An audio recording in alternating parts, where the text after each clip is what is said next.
Hey guys, welcome to Har Prem. तो आप सबने सुन ही लिया होगा मारिया खान के बारे में कि कैसे उसने व्लॉग बनाना बंद कर दिया है एंड वो अपने चैनल से गायब हो गई है। उसके फादर ने अपनी तरफ से एक्सप्लेनेशन दिया। उन्होंने एक वीडियो बनाया जिसमें उन्होंने कहा कि मारिया ने अपनी मर्जी से सोशल मीडिया से दूर रहने का फैसला लिया है। उनके मुताबिक अब मारिया यूट्यूब और इंस्टाग्राम पर कॉन्टेंट नहीं बनाना चाहती, फैशन डिजाइनर बनना चाहती है और फिलहाल वो गाँव चली गई है। उन्होंने ये भी कहा कि मारिया अब बड़ी हो चुकी हो और उसने अपनी लाइफ के फैसले लेने का पूरा हक है। और इस लाइन से ऐसा लगता है कि मारिया के फादर ये हैप्पीली नहीं बोल रहे हैं, जैसे तंज कस रहे हो उस पर। ये वीडियो सामने आने के बाद इंटरनेट पर नए सवाल उठने लगे। काफी लोगों की ये एक्सप्लेनेशन कंप्लीट नहीं लगा और सोशल मीडिया पर अलग अलग थ्योरीज चलने लगी। कुछ लोगों ने कहा कि शायद मारिया पर फैमिली का प्रेशर हो, तो कुछ ने इसे पब्लिसिटी स्टंट तक बता दिया। एंड सोशल मीडिया को तो आप लोग जानते ही हो, इस आग में रोटी सेकने के लिए सब तैयार हो गए। कुछ खुद को मारिया के मामा का लड़का तो कोई बुआ का लड़का बोल के पब्लिसिटी लेने आ गया। जैसे आप लोग ये पोस्ट ही देख लो। Hey guys, I want to tell you something important. I am Maria aunt's son. Maria is not well. She had a fever for last 15 days. Because of this, she hasn't been able to make vlogs and her family is also not allowing her. There is another reason too. Maria was in a relationship with a boy for the past 6 months. When her family found out about it, they told her not to continue. But the boy convinced her to come with him, and when they tried to go, her family saw them together. After that, her family sent her to the village. Maria said she would stop making vlogs, and even some people told her the same. One of her friends also brainwashed her, which caused her a lot of stress. Because of all this tension, she got sick. Right now, her family is not allowing her to use her phone. She wanted to make a vlog and explain everything to you all, but she couldn't. So she asked me to post this on her behalf. She is right here with me while I'm writing this. I think you all understand the situation now. Once Maria gets her phone back, she will tell everything clearly herself. This is why I created this new account to inform you. ये एक नहीं, ऐसे कई post है जिन पर trust करना possible नहीं है। जब तक मारिया खुद सामने आकर क्लियरली नहीं बता देती कि उसके साथ हुआ क्या है, तब तक ऐसे ही सोशल मीडिया पर कुछ भी स्पेकुलेट होता रहेगा। और एक वीडियो बनाया है मारिया ने जिसमें वो कह रही है कि मैं गाँव में हूँ, अपने कजन की शादी में हूँ। वो भी ऐसा लग रहा है जैसे फोर्सफुली बनवाया गया है ताकि हेट ना पड़े, कि वो अपने मन से तो नहीं बना रही थी वो वीडियो। ऐसे सडनली गाँव में शिफ्ट हो जाना ये कोई रीजन नहीं होता है, कोई प्रॉपर कारण होगा जिसकी वजह से वो गाँव शिफ्ट हुई है। मुझे ऐसा लगता है कि मारिया की फैमिली सेटिंग काफी पुराने जमाने जैसी लगती है।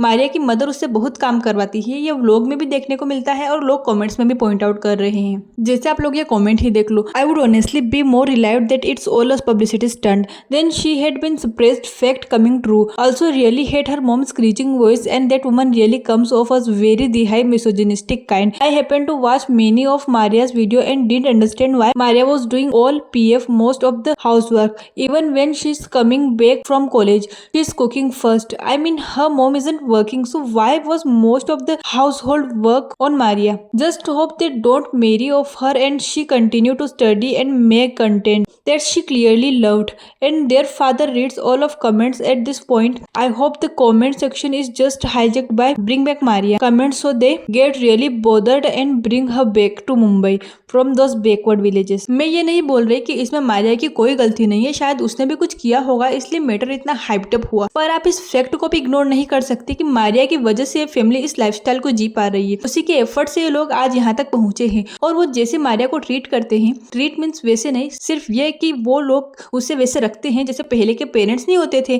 कि पढ़ाई करो एंड काम करो, बस यही बेटियों का काम नहीं।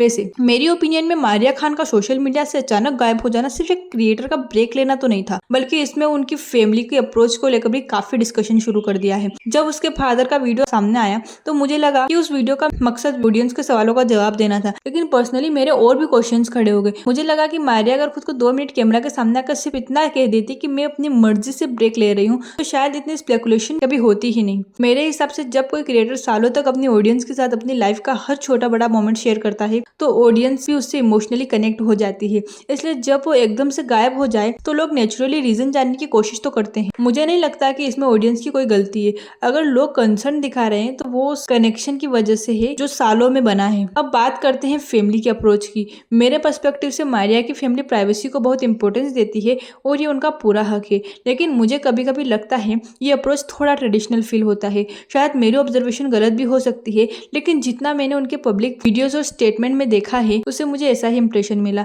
हर फैमिली का अपना तरीका होता है और हर पेरेंट अपने बच्चों के लिए बेस्ट ही चाहता है। इस बात से मैं बिल्कुल इनकार नहीं कर रही, लेकिन कभी कभी ओवर प्रोटेक्शन और प्राइवेसी के बीच की लाइन बहुत पतली हो जाती है। मुझे सबसे ज्यादा इस बात ने सोचने पर मजबूर किया है कि पूरी सिचुएशन में मारिया की अपनी आवाज सुनने को ही नहीं मिली, और जो मिली भी तो ऐसा लगता है जैसे फोर्सफुली वो बोल रही है। उनके फादर ने अपनी तरफ से एक्सप्लेनेशन दिया, लेकिन मैं पर्सनली मारिया का पॉइंट ऑफ व्यू सुनना चाहती हूँ पूरी फ्रीडम के साथ। आखिर डिसीजन उनका था तो उनकी बात डायरेक्टली सुनना ज़्यादा रीजनिंग होता। शायद इसी वजह से इंटरनेट पर इतनी अलग अलग थ्योरीज भी देखने को मिली। मेरे ओपिनियन में आज के डिजिटल ज़माने में क्रिएटर को और ऑडियंस के बीच ट्रस्ट बहुत इंपॉर्टेंट होता है। हर चीज़ एक्सप्लेन करना ज़रूरी नहीं होता और किसी को अपनी प्राइवेट लाइफ शेयर करने के लिए फोर्स भी नहीं किया जा सकता। लेकिन जब एक क्रिएटर सालों तक अपनी लाइफ को कंटेंट का हिस्सा बनाता है तो एक छोटा सा अपडेट भी ऑडियंस के लिए काफ़ी होता है और वो डिजर्व भी करते हैं। बस इतना ही। आपका इस सब पे क्या कहना है? Let me know in comments. Thank you for watching. Like, share, subscribe, please. I need it.